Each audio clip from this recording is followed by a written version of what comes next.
दिखाया कि कैसे ग्राहकों को उनकी जरूरत और इच्छा के खिलाफ बीमा पॉलिसीज और थर्ड पार्टी प्रोडक्ट्स बेचे जाते हैं, कैसे लोन मंजूरी को बीमा खरीदने से जोड़ा जाता है और कैसे मिस सेलिंग के जरिए ग्राहकों की जेब पर अतिरिक्त बोझ डाला जाता है। और आपको बता दें कि अब आरबीआई ने इस गंभीर मुद्दे पर बड़ा कदम उठाया है। ईटी नाउ स्वदेश ने जो मुद्दा उठाया उस पर आरबीआई भी अब संज्ञान ले रहा है। नए नियमों के तहत ग्राहक की स्पष्ट सहमति के बिना कोई वित्तीय प्रोडक्ट्स नहीं बेचे जा सकते। लोन के साथ जबरन बीमा बेचने पर रोक होगी, डार्क पैटर्न्स पर कार्रवाई की जाएगी और मिस सेलिंग साबित होने पर ग्राहकों को पूरा रिफंड भी दिया जाएगा। देखिए हमारे सहयोगी ने कब मिस सेलिंग पर अपनी आवाज उठाई। बैंकों के द्वारा इंश्योरेंस कंपनियों में निवेश किया जाता है या फिर जो दूसरी सब्सिडरियों में निवेश किया जाता है, उसके निवेश से जुड़ी हुई गाइडलाइन जो है वो आरबीआई की तरफ से कब तक आ जाएगी। और वित्त मंत्री ने भी बैंकिंग प्लेटफॉर्म के जरिए मिस सेलिंग की चिंता जताई थी। आईआरडीए के चेयरमैन के द्वारा भी चिंता जताई गई थी, स्पेशली इंश्योरेंस के संदर्भ में, क्योंकि आरबीआई का डेटा भी उसको सपोर्ट करता है। जो करोड़ों जनधन खाते हैं उनकी केवाईसी की जाएगी और इंश्योरेंस के प्रोडक्ट और पेंशन के प्रोडक्ट भी ऑफर किए जाएंगे।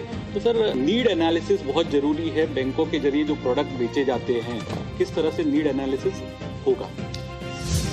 कई सारी सरकारी बैंक के 81 बॉन्ड से पैसा जुड़ा दी है और कई सारे निवेशक सामने आए हैं जिन्होंने शिकायत की है कि उनका पैसा शून्य हो गया। तो क्या आपको लगता है आरबीआई को कि इस बात को भी संज्ञान में लेना चाहिए, जिससे आम लोगों को भरोसा दिया जा सकता है। क्रेडिट लिंक प्रोडक्ट जो बेचे जाते हैं बैंकों के द्वारा, उससे लोगों को मिस सेलिंग बढ़ती है। तो क्या सर इंश्योरेंस सेक्टर के लिए ये है, और सर आपने एक संज्ञान लिया इस दिक्कत का, उसके लिए भी सर ये स्वागत योग्य है। सबसे पहले मैं ये कहना चाहूँगा कि मेरे ख्याल से यदि आज हमारी पॉलिसीज वक्तव्य से यदि कोई सबसे ज़्यादा खुश होगा तो वो अनुराग, जो दूसरे साइड पे बैठे हैं उनमें अनुराग होगा शायद, क्योंकि आप लोगों ने, मैंने कम से कम ये नोट किया, हर बार आपका ये प्रश्न जरूर आता।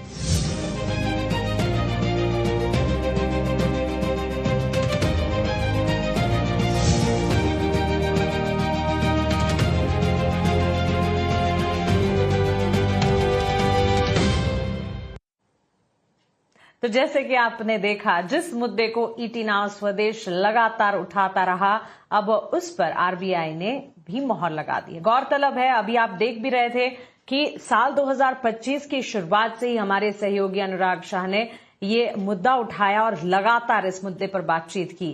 क्या इससे ग्राहकों को उनका हक मिलेगा? क्या बैंकिंग सेक्टर में जबरन बिक्री की संस्कृति जो है वो खत्म होगी? और क्या अब ग्राहक वास्तव में फर्स्ट होंगे? इन्हीं सवालों पर आज खास चर्चा होगी।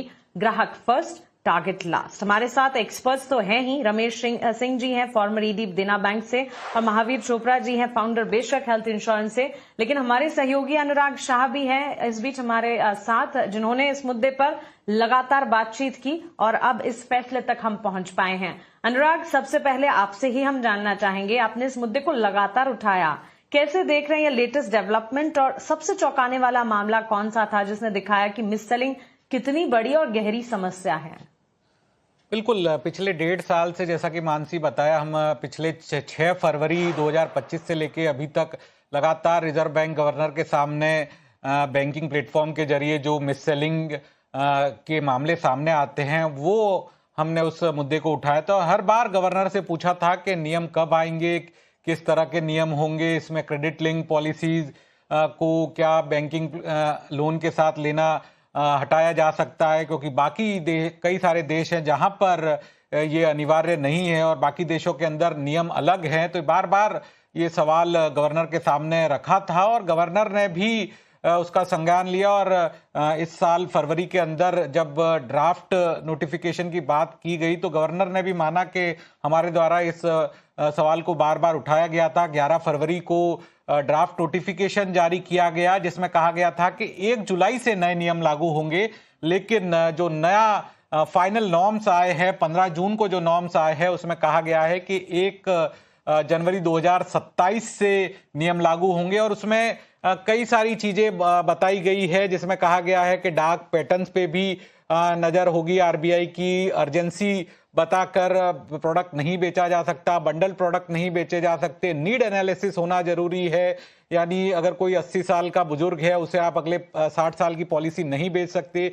जिस व्यक्ति को जिस तरह की पॉलिसी की नीड है वो भी बैंक को ध्यान में रखना होगा। इसके अलावा पॉलिसी बेचने के बाद 30 दिन के अंदर फीडबैक के जरिए जानकारी जुटानी होगी कि ये पॉलिसी की गलत डिटेल तो नहीं बताई गई थी। तो कई सारे चेक्स एंड बैलेंसेस बनाने की कोशिश की गई है। हालांकि कुछ कंपनियों का ये भी कहना है कि ये चेक्स एंड बैलेंसेस पहले से भी थे, लेकिन उसमें कुछ और ज्यादा सख्ती आएगी, क्योंकि रिजर्व बैंक ने नियम जारी किए हैं और रिजर्व बैंक भी मिस सेलिंग को लेकर काफी सख्त है।